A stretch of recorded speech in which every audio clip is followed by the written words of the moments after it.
Vamos a hablar del reino vegetal. Para empezar, hablaremos de la botánica. La botánica es la ciencia o aquella parte de las ciencias naturales que tiene como objeto de estudio a los vegetales y estudia su aspecto microscópico y molecular, así como el macroscópico y funcional. Por medio de la botánica conocemos, distinguimos y clasificamos a estos seres vivos. La botánica puede dividirse en dos ramas. Botánica pura, que estudia a las plantas desde el punto de vista teórico, y la botánica aplicada, que la considera como estudio con fines prácticos. La botánica, a su vez, se divide en tres formas de estudio. Estudia morfológicamente, de manera general y de manera específica. Cuando hablamos de botánica pura en su estudio morfológico, nos referimos a la denominación de la rama disciplinar que se ocupa del estudio y descripción de las formas externas de un objeto. En este sentido se puede aplicar al estudio de la palabra lingüística, los seres vivos, biología, o la superficie terrestre, geometría. La palabra se compone de los vocablos griegos morfé, que significa forma, y logos, que significa tratado o estudio. La botánica pura, pues, estudia la morfología y a su vez se divide en citología, histología, organografía, palinología y embriología. La citología viene de la palabra citos, que significa células. Estudia a la célula como tal, sus componentes, sus estructuras, sus organelos, etc., su ciclo de vida, su reproducción, todo lo relacionado o lo referente a la célula. La histología estudia los tejidos, que es el conjunto de células que determinan una parte específica de la planta o un órgano de la planta, por ejemplo el tallo, la rama, la corteza, etc. La organografía estudia los órganos y particularmente se enfoca en los órganos reproductivos de las plantas, que generalmente se encuentran en las flores. La palinología estudia el polen y las esporas como medio de reproducción de las plantas, aunque también como medio de alimento para ciertos seres vivos, como por ejemplo las abejas y los hombres. La embriología estudia el desarrollo ontogenético, desde la fecundación hasta el nacimiento. La embriología estudia el desarrollo dentro del desarrollo ontogenético de las primeras etapas de este ser vivo. La botánica pura, que puede ser general, pues se divide en fisiología, genética, etología, sociología, ecología, ontología, filogenia y fitopatología.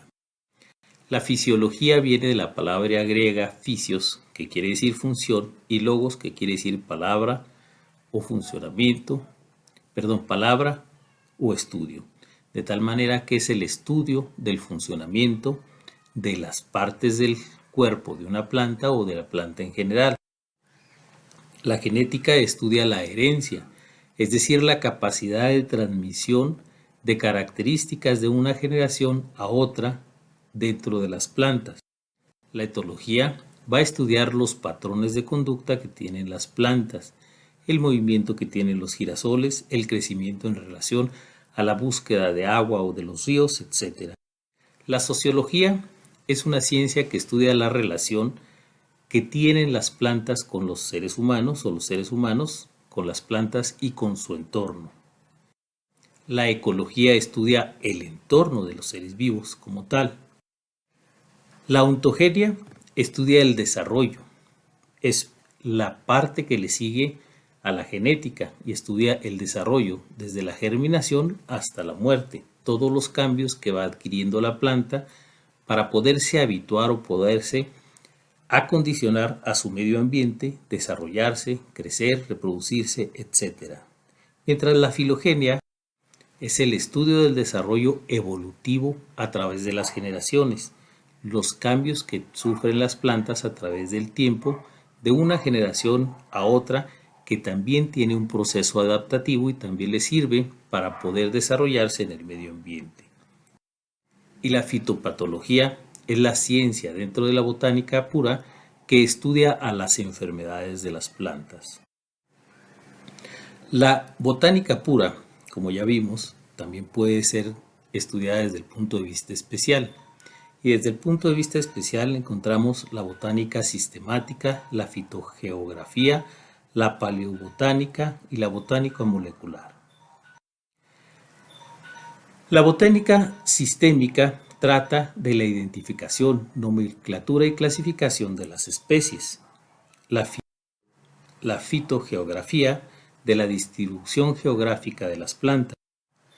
La paleobotánica de los fósiles o el estudio de las plantas a partir de los fósiles.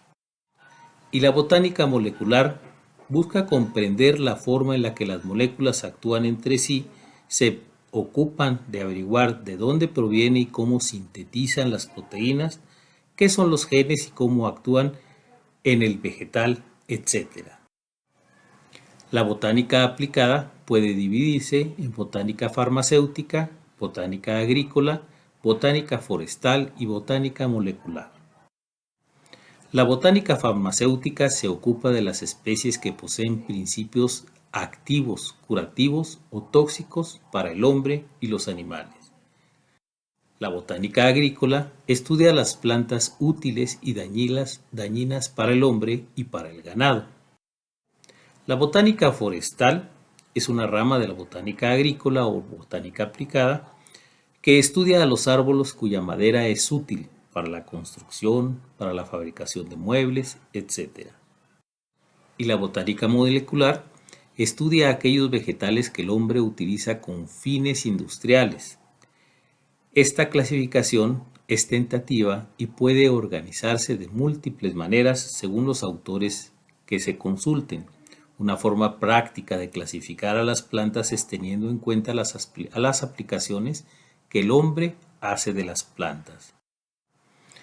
Dentro de los aspectos generales, vamos a conocer que desde hace 10.000 años los hombres ya se fijaban y estudiaban de manera primitiva o precaria las plantas, buscaban cuáles eran benéficas y no, e iniciaban los cultivos, escogiendo las mejores semillas, escogiendo los tiempos para su siembra, para su cosecha, etc. La presión selectiva de las comunidades de plantas y la generación de especies mejoradas al escoger las semillas, al ir seleccionando las mejores variedades. Se extienden los cultivos, lo cual hace que se modifique el medio ambiente, aumentando las extensiones de cultivo y disminuyendo las extensiones naturales de variedades de plantas y así creando y modificando a las plantas, con lo cual se crean variedades nuevas de plantas. Sin embargo, desde hace aproximadamente 200 años ha comenzado un proceso de pérdida de la diversidad vegetal por el desuso de espacios poco productivos, la erosión genética, el cansancio de la tierra y la desproporción de especies por tala y contaminación. En el 2002 se hace un convenio sobre diversidad biológica en el que participan la mayoría de los países. Dentro de esto, algo muy importante, como aspectos generales de este convenio, es que se establecen los bancos de germoplasma. Estos bancos guardan semillas o guardan genes de las plantas y en 1970 había 10 bancos y para el 2015 más de 1.300 bancos. Una de las ventajas de estos bancos es que una simple célula puede revelar secretos, como por ejemplo la teoría de la endosimbiosis. La teoría postula que algunos organelos propios de las células eucariotas, especialmente plastos y mitocondrias, habrían tenido su origen en organismos procariotas que después se englobaron por los microorganismos y habrían establecido una relación simbiótica con estos. Han existido numerosos intentos por clasificar las plantas. Dentro de los primeros clasificadores tenemos a Teofrasio, el cual clasifica de una manera sencilla en árboles, arbustos y hierbas. Daniel Dioscórides fue el primero en clasificar y hacer dibujos de estas mismas para usarlos con fines didácticos. En el siglo XVI comienza la descripción de las plantas basadas en su hábitat y Andrés Cesalpino, que vivió del año 1519 al 1603, fue el que primero los clasificó con principios aristotélicos. A partir de Darwin se inicia la descripción genealógica de las plantas. La transición desde el agua a la tierra ocurrió hace aproximadamente 500 millones de años durante el periodo Ordovícico. Esto le permitió más dióxido de carbón y más luz. Una de las características más claramente asociadas con la transición a la tierra es la cutícula protectora que reviste las superficies aéreas de las plantas y retarda la pérdida de agua. Este es un ejemplo de las clasificaciones más recientes.